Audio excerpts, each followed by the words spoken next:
Hello, can you hear me? Yeah. Okay. Okay. You are very soft. You can hear me now. Yeah, that's better. That's better. I think we need to start this over because the signal broke up and I don't know what we got and what we didn't get. No problem. Sorry? No problem. Okay. All right, let's start over with the first question. How do you know me? When I first met you, I was 11 years old, around about there, and I was maybe 2 or 3, there were other children there. We believe it's not me and my sister. I remember you as a girl with long brown hair, very protective of us, raised us, looked after us, did us, you spent your time with us. And I grew up on me and my nana, and that's how we met. I was dropped off one day at these people's home, and no explanation was given. Didn't know where my mom and dad was, but all we had was you. Okay. Do you know the people that I grew up with? Unfortunately, yes, I do. It took me a long time to remember, as I've had a lifelong journey with trauma, but it did surface unwanted, and I do remember Corey, and I remember Kitty, and I remember Ben.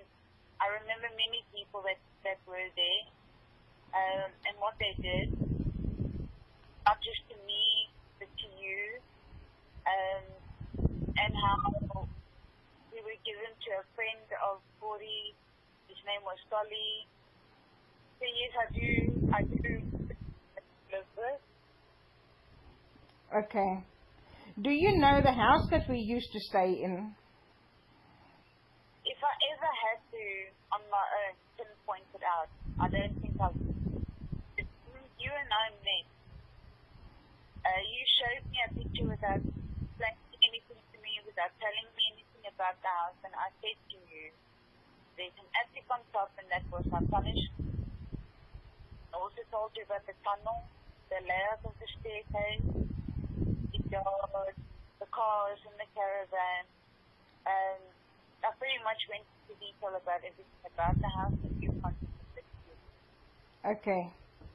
Which other areas or places do you know that my family used to go to? A lot of camping areas, caravan,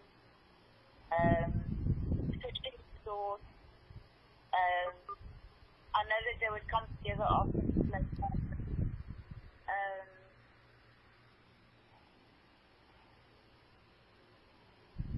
Okay. Are you still there? Yeah. Okay. Okay. You were very small at that time. What happened when you left my family? Do you remember at all? I have no recollection of what happened. I know that you were not there. I was taken alone. I do not remember where I went to and what happened thereafter. I wish I could tell you. I wish I had those memories, but I don't remember. I really don't remember. Okay. How was I as a child? You were very caring, hard, in a that you could show your emotion. You looked after us like a mother would. You protected us. I mean, you offered yourself up so that we wouldn't be hurt. But there was only so much that you could do as an 11-year-old. I would describe you as a genuine hero. Okay. I didn't often feel like a hero. I felt like I failed you a lot. No, it wasn't never your fault. You were only 11, and what did happen when you were not there, you can't blame yourself for that. Thank you. What did you dislike in my family and in me? Look, I don't want to call them your family. Neither do I. Because I don't believe they are your family. But what I dislike, should I say what I hate about them, is how they raped, molested, hurt, protected children, and how officials allowed them to adopt children, know that it happened, and yet they got scot-free all. Yeah, that's beyond me. I don't know myself. Yeah. At some stage, you were adopted by the Harveys. If I look at the newspaper articles, you were well taken care of and happy at that time. Why is it then that you don't remember them? Look, like I said, I've been through very deep investigation, and I was interrogated, and I can't place a memory of Miss Harvey or Mr. Harvey. I don't have any happy memories of them. I do, however, remember the layout of my bedroom, how I ate pen pals. I do remember my dog. I remember my stomach. Tomboyish things that I used to do. But I just don't recall the Harvey. Okay. How does 2212 affect you emotionally? This is a very complicated question. Most of my childhood life, I was in a pedophile ring. And I think, in a way, if you have to mold a child, the child becomes acceptable to what happens around them. And when I was abducted on the 22nd of December, I met a lady that was very friendly, that didn't oppose any threat. I was in a park, and it was also quick and also sudden. I didn't sit there and think out emotions. It was fine. It was petrifying. And every day that day goes past, I always think about this past Christmas now. If it hadn't happened, would that small person, would my body not be in the condition? Would I not sit every night with horrific memories in my head? The fears that I have, certain things, people that mimic other people, it's very hard. It's very hard. Okay, I understand in a way how that feels. The trauma, the difficulty to remember things and everything. In a way, I do understand that, yes. How do you feel about the gossip on Facebook about you and other victims? You know what? I have a lot of responses to that, but I'm going to try and cut it in short. These people that are openly putting police files on Facebook, and then still claiming to looking for missing children who are now adults. And when they find them, they discredit them, they call them fraudsters, liars. And you know what? I blame Facebook. I blame a lot of people involved in this case, as I lost my business, I lost my reputation, I can't get a job on my name. My body has taken a huge toll. I've been in hospital several times where my heart wanted to collapse. I've been through terrible trauma, and I feel it's unfair for people who are looking for those girls many years ago. Why are they on Facebook? Why is Gert and Rooyen's son on Facebook? He's a known criminal. People treated. All these people that are on groups, they are known criminals. Why are they for the children? Okay. And how... No one has questioned that. No one has questioned that. Yeah, absolutely nobody questions them, and they can just carry on and gossip the way they want to. Yeah. And slander people without any proof. I can send you evidence of how many death threats I've already received just because I am I did not choose to be Fiona Hart. If I could change everything, I would not have been Fiona Hart. That's true. It is hell. Yeah, yeah. Okay, do you know, or did you ever know, any of the other 5 girls? Okay, now I'm going to be blatantly honest with you. I knew Florien Deysel. I did not know her name. As when we were there in 227 Leafifi Street, we were given other names. It's called a form of brainwashing. That's the type of thing between military and government personnel is involved. They have been trained to do this for years, and unfortunately we're also. And I did not see a big conflict. I did not see Anne-Marie Wapenard, and I did not see Tracy-Lee Scott-Crossley. However, I did meet Tracy-Lee Scott-Crossley in a ranch that she was not abducted by someone. She ran away from home and has her own personal story to tell.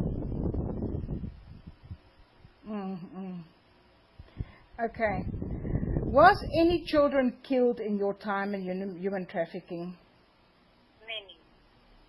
Did you witness any of that? Many. Okay. Do you get nightmares of the killings? Many. Okay. Someone called you a child prostitute and a harbour girl on Facebook. What do you want to say to that person? I want to tell that individuals that commented on that post.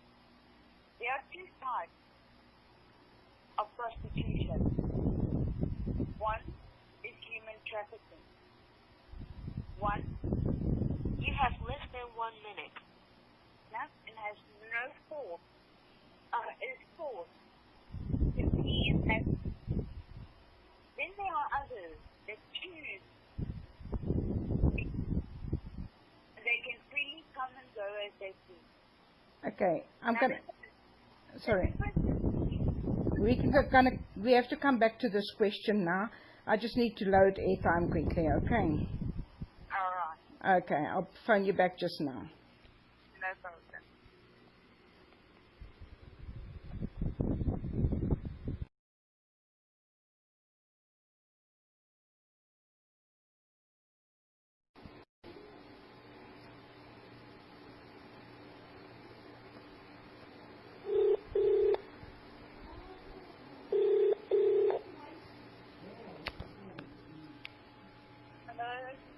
Hello? Hi. Okay. Right, I'm ready if you are. Say again? I am ready if you are. I'm ready. Okay, perfect. Let's start with the same question that we started with the last time, okay? Someone called you a child prostitute and a harbour girl on Facebook. What do you want to say to that person? I want to say they have no right to touch me. They do not know my background. They don't know what I went through. And they have no cooking clues why I was there. Okay. There are 2 types of prostitutes. Prostitutes want to be there, and then there are children like myself that were stolen and had no choice to be there. So calling someone a prostitute is slander. True. Are you considering a court case against your abusers? I never wanted to, but because Facebook media and social media and the newspapers keep tearing my name apart, I'm now going to pursue it. Okay. Is your case under investigation? Say again? Is your case currently under investigation? Yes, it is. Okay. Your case is most definitely human trafficking. Do you want to speak to people about the reality of human trafficking? Yes, I do. Would you consider to speak out at at events and markets and everything? I'm willing to speak at any event. I'm willing to speak to people alone. I'm willing to speak. Okay, perfect. Tell us about Jacqueline Sloane. How do you feel about the name Jacqueline Sloane? At first I hated the name, and then later on I began feeling sorry for her because she's just also a missing child. Okay. If you were born Fiona Elizabeth Smith, adopted Fiona Elizabeth Harvey, how did you end up being Jacqueline Sloane? In 1990, I was taken to a police station in Pinetown, and they looked at my picture, they looked at me, and the person that took me there, his name was Dallas, drove me to the porter's house, and that's where I ended up. And only after a few days later did they start calling me Jacqueline Sloane. I was brainwashed with a tape recorder every single day, telling me where I come from, where I live, who was my mother, who was my father, etc. Okay. A lady on Facebook said your DNA results shows that you are a Botha. What is the relation to Sloane then? There is no relation. If you go and you look at my heritage, the closest correspondent would be the father or the mother. The grandparents cannot show you that you are a Botha if you are a Sloane. The DNA does not work that way, and people know this. Okay. Did you receive the above DNA results? I have received nothing. From the day Ms. Grobler came to take my DNA and take swabs and my fingerprint and a copy of my ID, everything was posted on Facebook, given to Gert van Rooyen, the son of Gert van Rooyen, and published all over. Okay. Did you know the outcome of those results? No. Okay. No one has come back to me with the results. Okay. They just came with innocent. I also want to include, there's a father of the Sloane. His name is Leonard Sloane. And I had looked after him when he was very ill with cirrhosis of the liver. This is in my book. If the readers will just take a chance to look at my book. He told me to my face that I am not Jacqueline Faith Sloane. I am not his daughter, and he washed his hands clean off of me. And that Jackie died a long time ago. Okay. You gave your DNA willingly. Did the Sloanes or Bothas or anyone else gave DNA to prove their relation to you? No, they denied it. Okay. In fact, Leon and Mollis offered free DNA, paid for everything, so that they could do their DNA tests, and they declined. Okay. That was very kind of Leon and Moller to do that. Yes. Do you know the outcome of those results? Well, it wasn't taken, so there's no outcome. Okay, forget about that question. As a victim of human trafficking, what is your message to the world? My message to the world is, firstly, stop advertising your children on Facebook. There's a dark web where pedophiles steal children. Secondly, look after your children, know their whereabouts. Don't leave your children alone in shopping centres. I don't care what ages they are. Know who their friends are. Know where they're going to. Be suspicious of everyone around you. Church people, lawyers, advocates. They all are pedophiles. They come in forms where you least expect them to be a pedophile. And then your child is missing. And your child will not be in South Africa. Your child will be exported overseas. You will never find your child again. Okay. How is your health currently? My health is not good. I sit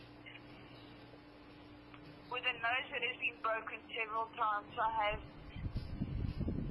brain damage. I have a skew spine.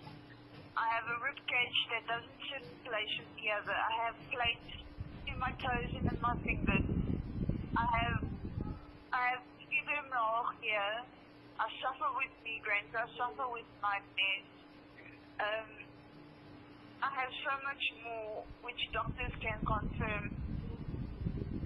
If they can't believe that I'm actually talking normally, looking normally, or even walking. Okay. Tell us about the after effects of human trafficking. Do you have any triggers, memories, Yes. things that upset you highly? Oh yes, there's many. I can't hear children cry. It upsets me. I can't smell certain scents. I can't look at men or women that mimic my past. I have no respect for the law. The law took that respect away from me. They were there supposed to protect, to serve, and they didn't do any of the above. In fact, they covered everything up. They took a man out of jail, Gert from Rooyen, and used him to kidnap children. Joey Hardloff worked for the government, and so did Gilda Botha, and so did many of these other people. I don't have any respect, and I do not trust them. Okay. What is the sole purpose of your book? My sole purpose of my book is so that people can see what human trafficking is, how it affects a child, what happens to that child, why the child can't run away. As it is many times said, why didn't you just run? What happens when a child is molded with drugs? How they cannot look at the dates, names, figures. What happens to them? And then the outcome of them being an adult. How traumatic their lives are. They lose self-respect. They lose trust in people. Retention plays a huge role in their lives. What do you... Yeah. I want them to know God can fix everything if they just give him the chance. Okay. Okay. What do you want for your future? I want a normal, happy future. I want these people on Facebook, these criminals on Facebook, to be stopped. I want victims to stop being victimized. I want to help those that are victims. And I believe I can do it because I have been so much. I've been through 3 abortions. At the age of 12 years old, at the age of 13, I had a child who I lost, who was 2 months old. I've been taken away from 8 families. I've missed out on the childhood. many things that I can show and teach victims. And I want to do it. Okay. Okay. Thank you so much for your time and your willingness to speak to me and answer these questions. As you know, my aim with this is to post it on human trafficking groups, the video that we're going to make, as well as your book on the same. Yeah. The hardest, the most hardest thing for anyone to go through is when they were a victim, is still to be victimized by people like social media, Facebook, people that were involved. Giving me death threats every single day because they're afraid of the truth coming out. Yeah. My life is in danger permanently. Not just my life, my dreams. I'm too scared to sleep.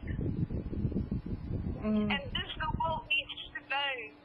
Yeah. You can't make up human trafficking. I've got burn marks of where I was told.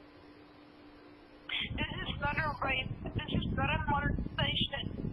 This is abuse. This is torture. It goes so far more deep in than what a man, woman can realize. Yeah, that is why we need to spread awareness of this. People need to know the truth. And they need to stop asking stupid questions. True. I agree with you. Yeah. Yeah. Okay. I agree fully with you. People need to stop asking stupid questions, and they need to stop their nonsense on Facebook as well. And Facebook needs to take responsibility for what people post on Facebook. And they need to stop looking for the children. We are adults today. Yeah. Yeah, you're not children anymore. You are broken adults. Yeah. Okay, my sweetie. Thank you for talking to me. No problem. Okay, I'll speak to you further on WhatsApp. Okay. Okay, love you. Love you. Okay, bye.